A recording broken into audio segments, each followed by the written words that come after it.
কার্গিল বিজয় দিবস উপলক্ষে জংশন মলে এক্স আর্মি ওয়েলফেয়ার অ্যাসোসিয়েশনের তরফ থেকে শ্রদ্ধাঞ্জলি জ্ঞাপন করা হয়। সেখানে উপস্থিত ছিলেন বিজেপি যুবনেতা মিঠুন মণ্ডল।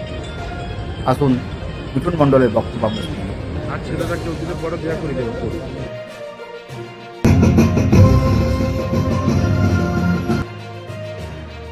বলছি আজকে কার্গিল দিবস, Durgapur x welfare association army তারা 27 বছর ধরে এই কার্যক্রম পরিচালনা করছে। আজকেও জংশন মলে এত বড় একটা অনুষ্ঠান, একজন দেশ প্রেমী হিসাবে কি বলবেন?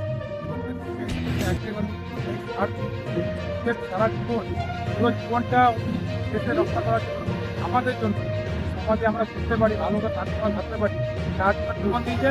তারপরও তারপরও 27 বছর এক আর্মিরা প্রত্যেক বছরই করে হবে আর করে কত মানুষ ঘুরে আছে। দেশভক্তি কবি নাই এখানে কত ভিড় আছে।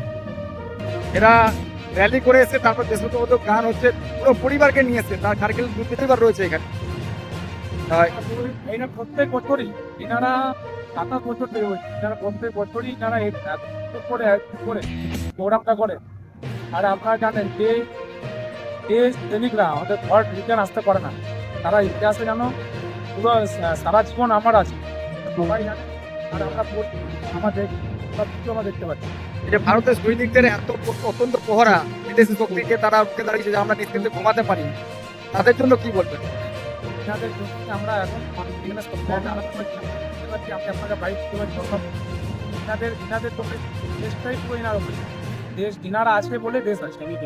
আমরা ফ্যামিলি আমাদের বাচ্চারা সব ইনাদের দয়, যারা আছে একটা কি নাম আপনার?